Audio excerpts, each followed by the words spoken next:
My name's Clive Lee. I'm currently the Professor of Anatomy here in the College of Surgeons. I joined the department in 1989. I've been Professor since 2002. And you've been asking about card signings. Well, these originally started off as signing of a card to confirm that you had dissected an area of the body, or so I'm told.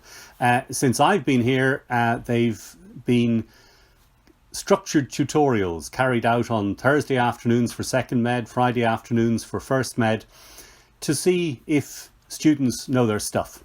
And they varied in frequency as well. Originally they were once a week, then they became once a fortnight, and now they're about twice a term for the students. So the idea is that you visit the students at their table, you ask them about the things they've been doing that term, and usually starting from the most recent things, pointing at structures to see if they can identify things, asking them applied anatomy questions, what's the nerve supply to that, or clinically applied anatomy questions. Why is this clinically important? If I pressed on that, what would happen? And the students regard these with degree of trepidation at the time. But the idea is that they start to teach each other. So if I ask the first student something, the next student is looking to see what they're pointing at, and then we should be able to pick it up from there with them and work around the table. So you essentially go round the stuff that they've been doing recently or a bit further back in an organised way so that they can identify structures, they can understand innervations, blood supplies, and they can understand relevant clinical anatomy. Now, as well as learning some anatomy with this, we can also regard it as a way of introducing things like professionalism, because they learned how to behave in a professional way with one another, with their member of staff, and indeed with the cadaver. And the cadaver is their first patient, but also probably their best teacher, because if you see an anatomical anomaly in a cadaver of a person who lived to the age of 70 or 80, well, you can assume that that's part of the normal range. So it's a good way of teaching gross anatomy, it's a good way of teaching radiological anatomy, and it's a good way of teaching surface anatomy.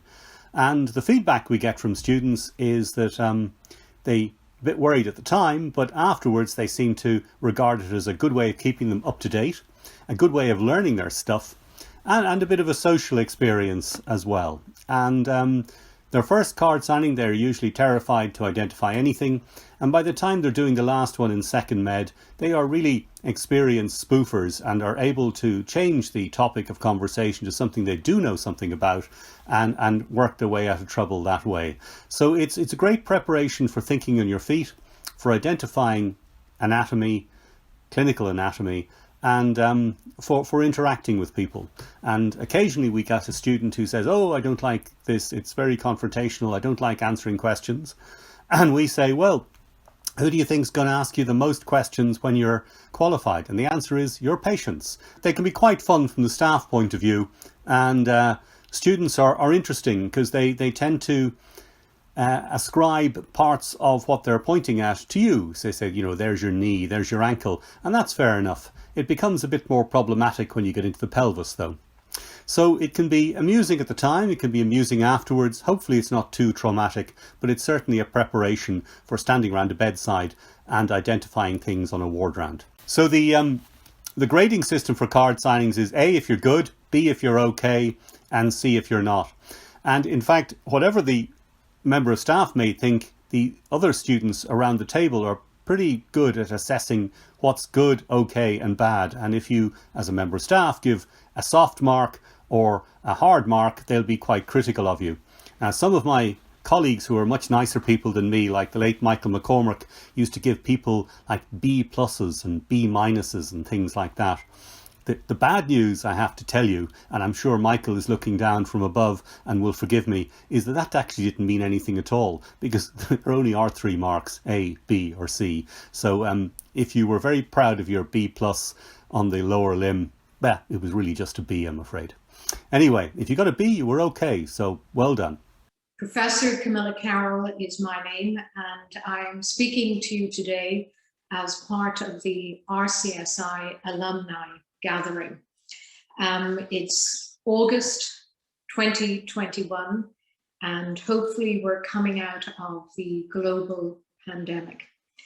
I'm a graduate of the class of 1985, and I started in the 6-year medical school program out of high school in Beaufort, Ireland in 1979. So after a number of years training in Dublin, London, Toronto, and the US, I finally settled back in Ireland as an ENT surgeon. And currently I'm working in the Royal Victoria Eye and Ear Hospital, which many of you will have spent some time in. And actually today we moved into a beautiful new department thanks to HSE funding. So all is well in some parts of the healthcare system in Ireland. Those of you who know me in college will know that I come from a family of RCSI graduates. I married an RCSI graduate, and just to fill you in, my two sisters, Jacintha and Safia Said, are both alumni working in occupational health and in primary care. And my classmate and current and hopefully only husband, Sean Carroll, is a professor of plastic surgery at St. Vincent's University Hospital. In a few weeks, hopefully we'll be receiving some good news in our home. My son Ashin has just completed his schooling, the Leaving Cert, and is awaiting his results. He hopes to study law. And my other son, Brian, is coming up to 14 and starting the final number of years in Blackrock College. I now am a clinical associate professor with the Trinity College Medical School, and I'm also an elected member of the Council of RCSI since 2016. So I'm very much involved in the delivery of education to our RCSI medical students.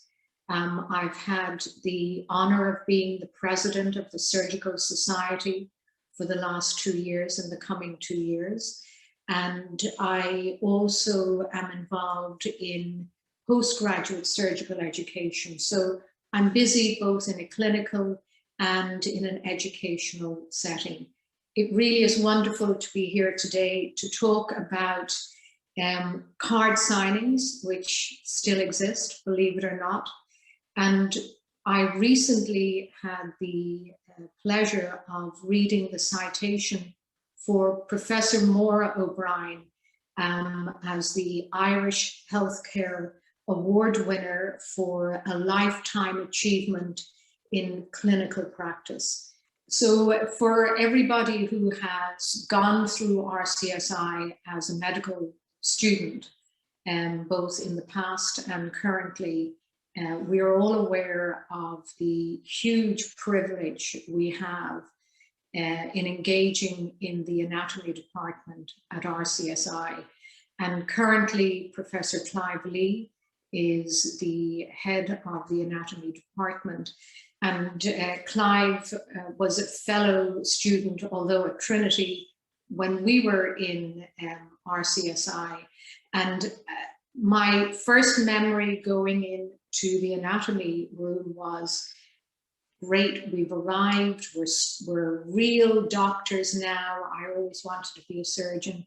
And the idea of being in a position to dissect and learn human anatomy by all of those kind people who had donated their own bodies to allow us to learn was really just an amazing thing. But the first few days, the smell, we had formalin then, and it was a very different space to what it is now.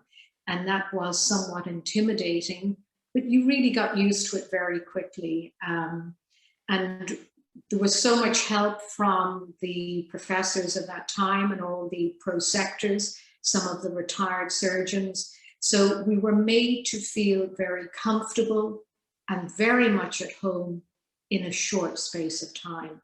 So like everything else in life, women prepare, men behave in that way that they can talk off the cuff, so to speak.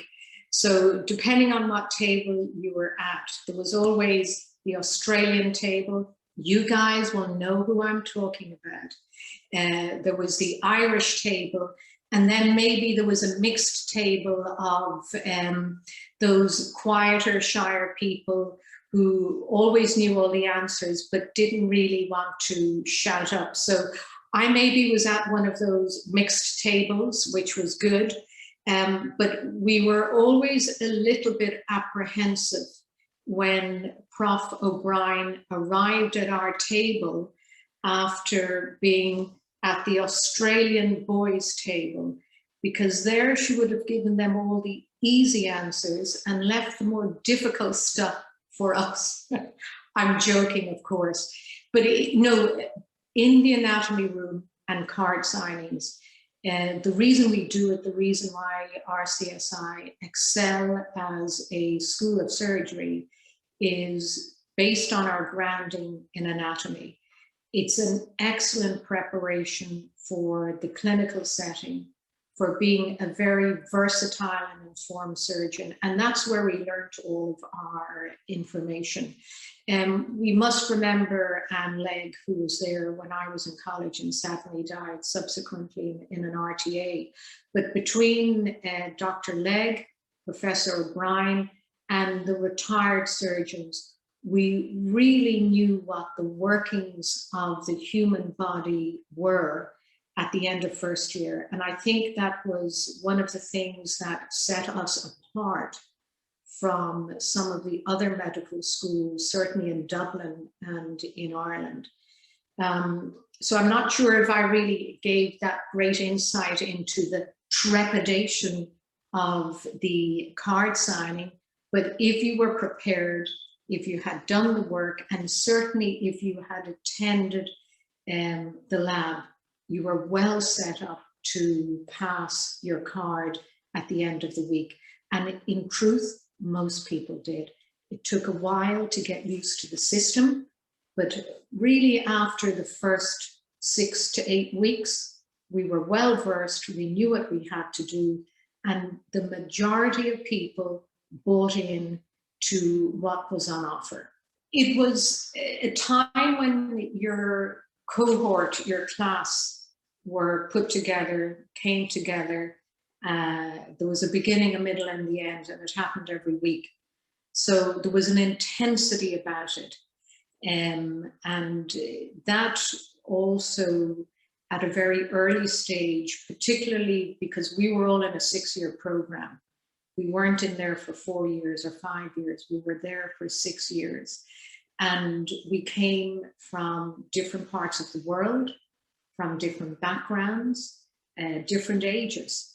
And card signing, the anatomy lab, was the time when you met your whole class, you developed a class friendship, and you looked out for each other. So it really was a lovely way of bringing everyone together, so that in year 6, when we graduated in 1985, at the end of May, we knew each other well, and our class, the class of 1985, are very much in contact with each other through that developed and shared unity, professionalism, camaraderie. And I have to mention one of my classmates, Dr. Paul O'Reilly, who has been instrumental in keeping that bond alive. And it would have to be said that Dr. Paul may have been one of the favorites on the Prof. O'Brien team, but certainly card signings were an educational opportunity. but also a social gathering which brought meaning to our purpose in medical school. And at the end of the 6 years, having spent so much time together in first year, we knew each other very well. And that has allowed us to create contacts with colleagues throughout the world, which as a physician and a surgeon are very, very beneficial, both for yourself, but more importantly, for your patient. Well, I suppose when I went to the anatomy room first, Professor Irvine was the professor for my first year in the anatomy room in the college. He retired after my first year, and he was ably replaced by Brendan Rooney, a retired surgeon, a retired general surgeon who used to conduct incredibly good teaching sessions on a Saturday morning. In addition, I had several anatomists there who I recall with the fondest of memories. Mrs. Cleary, a fellow, probably the first female fellow at the college, or one of the very early fellows at the College of Surgeons. She was Tony Cleary's mother. She used to come in every afternoon, and her contribution was enormous. She was well assisted by Anne Legg and Maura O'Brien. I only examined with Professor Monkhouse. I wasn't actually examined by Professor Monkhouse. I had the privilege of examining Professor Clive Lee in his primary fellowship. I feel Clive knew more than the examiners did that particular day. Generally speaking, at the start, I didn't enjoy card signing, but as I got used to it, and I found it enormously helpful, ensuring that I kept up to speed with the different regions of the anatomy as we went through. So generally speaking, I enjoyed it, and I found it helpful. On a personal note, I'd say I enjoyed Mrs. Cleary most. Mrs. Cleary was a surgeon, and she approached anatomy with a surgical bent and emphasized the important clinical components of the different regions of the body. And on occasions, if we're not careful, anatomy can become a long list of structures, either in front of the medial malleolus or behind the medial malleolus. I think it's very important that we ensure that we concentrate on the clinical importance of each individual region. And Mrs. Cleary, being a fellow at the college and being a surgeon, she worked in surgery in India for a period. Mrs. Cleary was a very friendly teacher and able to communicate very well. And it was in an incredibly relaxed atmosphere when Mrs. Cleary was around. I think if you compare Mrs. Cleary's type of teaching and Professor Gilbert Marshall Irvine's method of teaching, he was from an army background, and he was a totally different kind of teacher. When Mrs. Cleary and Anne Legg were around, things were very relaxed. But I can tell you that nothing was relaxed when Professor Irvine was around. Hello, my name is Anna Whitaker and I'm from Dublin, and I'm just about to enter my third year of medicine at RCSI. So during my first year at RCSI, we went to the anatomy lab about 2 to 3 times a week, and it aligned with all the modules that we were doing. So we'd have an hour to an hour and a half at each session, 2 to 3 times a week. And we'd have for sectors rotate, so we'd have different teaching staff each week as well, depending on the topic. It varied a lot. So we either had a tutorial or a lecture beforehand or afterwards. And we'd have an anatomy group that stayed the same throughout the year. And it was about 18 to 25 students per group. And you always stayed within that group, and you always stayed at the same cadaver. And then only the teaching staff and the topics covered would change each week. So it is safe to say that me and all the classmates were a bit nervous before our first lab. We had a few weeks to sort of settle into college, and then we were kind of built up to this big experience and to start our practical work per se and meet our first patient. And everyone was a bit anxious and a bit nervous. And I think the smell of the formaldehyde kind of made people a bit more nervous. They didn't really know what to expect. And as you walk in, there's a really tall ceiling with, pillars and all these lovely old paintings and everything. And it's such a beautiful room. And I know there's so much history in it. And I think when you walk in, you see sort of all these covered bodies, and you're kind of a bit overwhelmed and a bit apprehensive about what to expect. But I think for the most part, we only had, most people were really positive and were quite excited to get started, but we only had of our sort of 370 in the year, we only had 2 people faint. So I thought that was quite a good statistic to come out with. Yeah, so we had card signings every few weeks, depending on the modules being covered. And as you can imagine, they were kind of contagious nervousness, and people did feel the pressure because it's like an oral exam in front of all your friends and you have to get things right. But I think it was really important to expose that kind of pressure, because as we go forward in our healthcare career, we're going to have to be presenting cases to teams and speaking in front of patients. And I think it was a positive amount of pressure, and it made us learn the stuff in a continuous assessment sort of way. My year was actually the last year, well, I'm not sure about next year, but we're the last year to have card signings because of COVID-19. They couldn't hold the in-person card signings, so they just had online assessments. And a lot of people didn't really know why they were called card signings, because it's sort of an obscure name. You're kind of thinking, why isn't it just called an oral examination?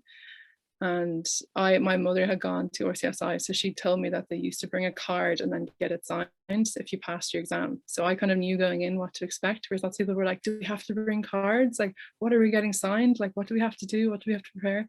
But it was great. And I think it's such a good learning tool as well. It kind of keeps you on top of your game and make sure you kind of learn the stuff, and you can't really leave any stone unturned. And then one story that I have from my very first card signing, we were all very nervous. And I think, as I said before, everyone just gets nervous together. You're kind of walking in a group, in this group of nerves and pressure. I had a preceptor ask me a question that I didn't know the answer to. And instead of guessing loads of times, I just decided to tell the truth. And I just said, look, I didn't study that part. I'm really sorry. I don't know. Can you ask me something else? And he was brilliant. I'm not going to name him, but he was brilliant. He said, look, honesty is a great attribute in a doctor. So it's always good to be able to admit when you don't know something. So it actually ended up working in my favor, which I was delighted about, because I didn't know it. I thought I'd really not done myself any favors, but it was brilliant. And every other card signing was really positive as well. I think, yeah, things have changed quite a bit. I think the tradition of the card signing is still well and present. And I think a lot of students do cherish it quite a lot, because, as I said, it does help you to learn things.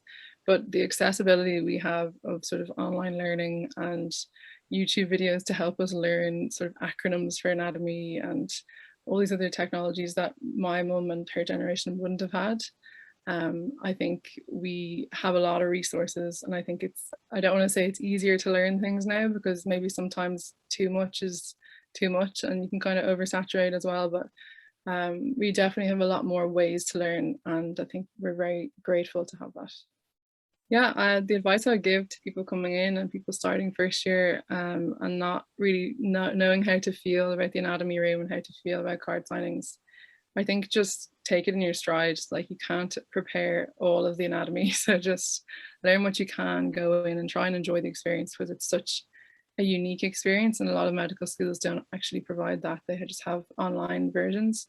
So I think, yeah, just try and enjoy it. It's short-lived and it is quite hands-on and intense at times, but try and learn what you can from the pressure and help each other out with learning stuff as well. So the tradition of the card signing is very much still there, and I think the pressure and the nerves and all the learning from it is still there too. And I think it's a big part of your early stages in your medical education. But we don't actually bring a card in to get it signed anymore. We just have to provide our student number, and then they give us a grade on the spot about how we performed. So no, we do not get our cards signed, unfortunately, but we still complete card signings.